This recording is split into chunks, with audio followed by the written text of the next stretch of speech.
Caros nostálgicos da bola, bem-vindos a mais um capítulo de Dribles e Lendas.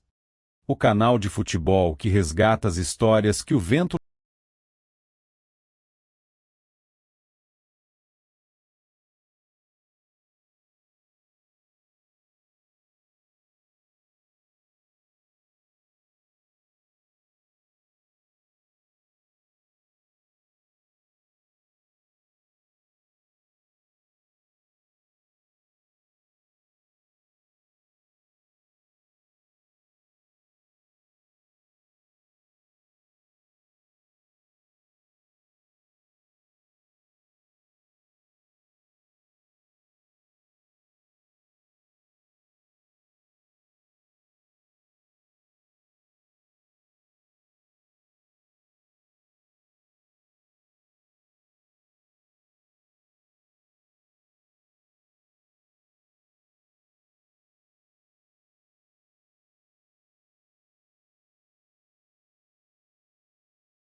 Uma dança coletiva. O estádio ficou em silêncio. O público parisiense não compreendia o que via. Era futebol.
Capítulo 3. Cimento, chuva e a vontade de um povo.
Inaugural do futebol mundial.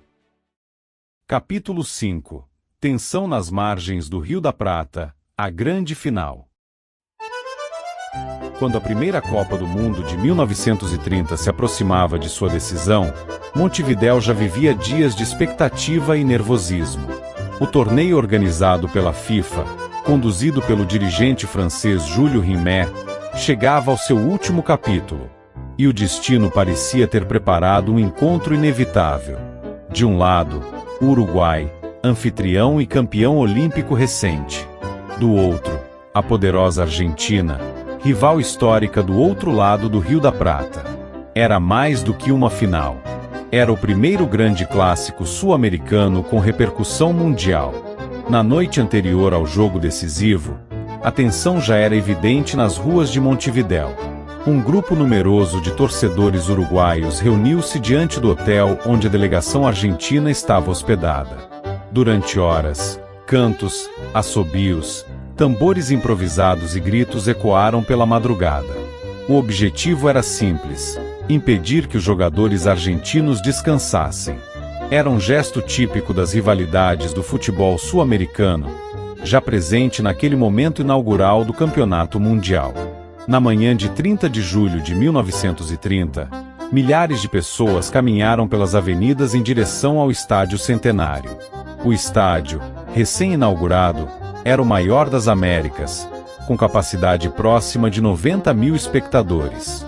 Bandeiras celestes e argentinas apareciam nas arquibancadas. Era a primeira final da história das Copas. Pouco antes do início da partida, surgiu um impasse curioso. A Argentina queria jogar com sua bola oficial, conhecida como Tiento, mais leve e utilizada em seus campeonatos. O Uruguai defendia o uso do modelo T, ligeiramente maior e tradicional em seu futebol. Depois de uma breve discussão, a arbitragem encontrou uma solução intermediária. O primeiro tempo seria disputado com a bola argentina. O segundo tempo seria jogado com a bola uruguaia. A partida começou com intensidade. Aos 12 minutos, o uruguaio Pablo Dorado abriu o placar para os anfitriões, após uma jogada rápida pelo lado direito. O estádio explodiu em entusiasmo, mas a reação argentina foi imediata. Aos 20 minutos, Carlos Pucel recebeu um passe em velocidade e finalizou com precisão para empatar a partida. Pouco antes do intervalo, aos 37 minutos, o artilheiro Guilherme Stabile marcou o segundo gol argentino. Quando o árbitro encerrou o primeiro tempo, a Argentina vencia por 2-1. Era um silêncio tenso que se espalhava pelas arquibancadas celestes.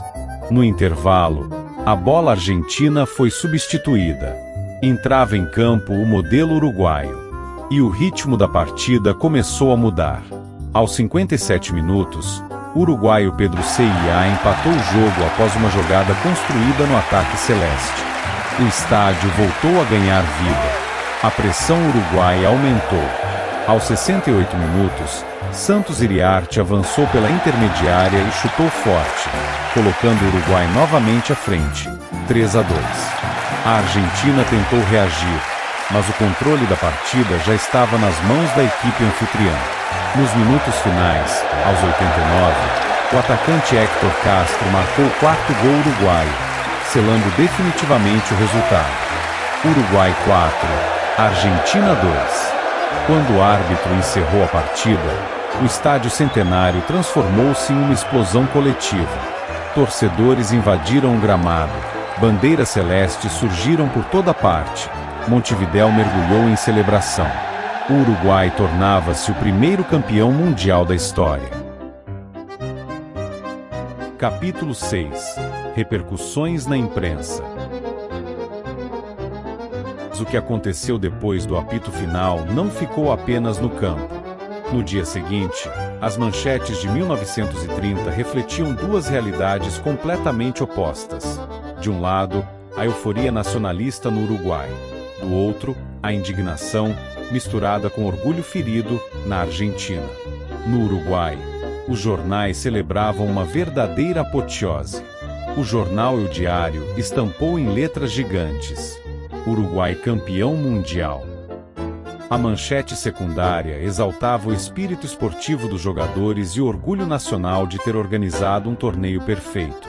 Já o jornal El País, de Montevidéu, falou do feito centenário. Suas crônicas celebravam a chamada supremacia do futebol, reconhecendo a qualidade das duas seleções, mas reafirmando que o Uruguai continuava sendo o grande rei do futebol, após as medalhas de ouro olímpicas de 1924 e 1928.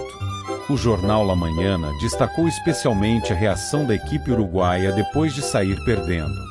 Suas páginas descreviam a final como a vitória da vontade e da coragem, exaltando a capacidade de virar o placar após o 2-1 do primeiro tempo.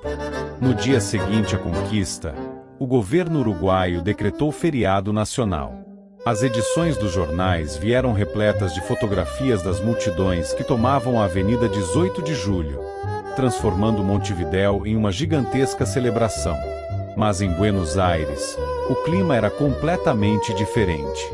A derrota foi recebida com amargura, e muitos jornais argentinos denunciaram o que consideravam uma atmosfera de extrema hostilidade. O popular jornal Crítica foi o mais duro. Sua manchete dizia: o Uruguai derrotou a Argentina por 4-2 em uma atmosfera de hostilidade indevida.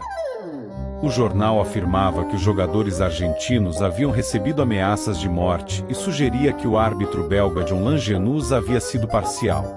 O tradicional La Nación mais moderado publicou simplesmente: a seleção uruguaia ganhou a Copa do Mundo ontem. Mas em suas páginas internas também mencionava a forte pressão do ambiente no estádio e criticava o jogo físico dos uruguaios, que, segundo o jornal, teria passado impune. Já a lendária revista esportiva El Gráfico fez uma análise mais técnica. Criticou a postura tática da Argentina no segundo tempo e apontou uma queda no moral da equipe sob pressão. Ainda assim, também registrou o clima hostil que cercou a final. E foi nesse momento que surgiu um dos mitos mais curiosos da história do futebol sul-americano. Enquanto no Uruguai se celebrava a consagração definitiva, na Argentina começava a nascer a ideia do campeão moral. Alguns jornais argumentavam que, tecnicamente, a Argentina havia sido superior, lembrando que vencia por 2-1 no intervalo e controlava boa parte do jogo. Segundo essa narrativa, fatores externos, a pressão da torcida, as ameaças e até a troca da bola no intervalo, teriam roubado o título argentino. Duas versões da mesma história. Duas memórias completamente diferentes de uma final que marcou para sempre o nascimento da rivalidade mais antiga do futebol continental. Mais do que decidir um título, a final de 1930 deixou um legado duradouro. Ela transformou o confronto entre Uruguai e Argentina em um clássico de dimensão internacional. Foi a primeira grande rivalidade sul-americana apresentada ao mundo inteiro dentro de uma Copa do Mundo. Naquele estádio recém-construído, diante de 90 mil espectadores e da atenção crescente da imprensa internacional, o futebol mostrava algo novo: que rivalidades regionais podiam ganhar escala global, e que o campeonato recém-criado pela FIFA tinha potencial para se tornar o maior palco do esporte. Tudo começou naquela tarde fria de julho de 1930, no Estádio Centenário, entre duas seleções vizinhas, em um jogo que inaugurou a tradição das grandes finais das Copas do Mundo. Capítulo 7. Curiosidades e fatos inusitados. Se há uma Copa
brasileiro Almeida Riego encerrou a partida 6 minutos antes do tempo regulamentar. A decisão provocou protestos imediatos dos jogadores franceses.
Se esta história tocou você, nos ajude a ir mais longe.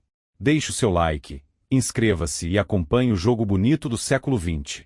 Ative o sininho, para não perder nenhum episódio, e compartilhe este vídeo para levar esta memória a milhares. Comente aqui embaixo, qual parte desta história mais te surpreendeu? Nos vemos na linha do tempo.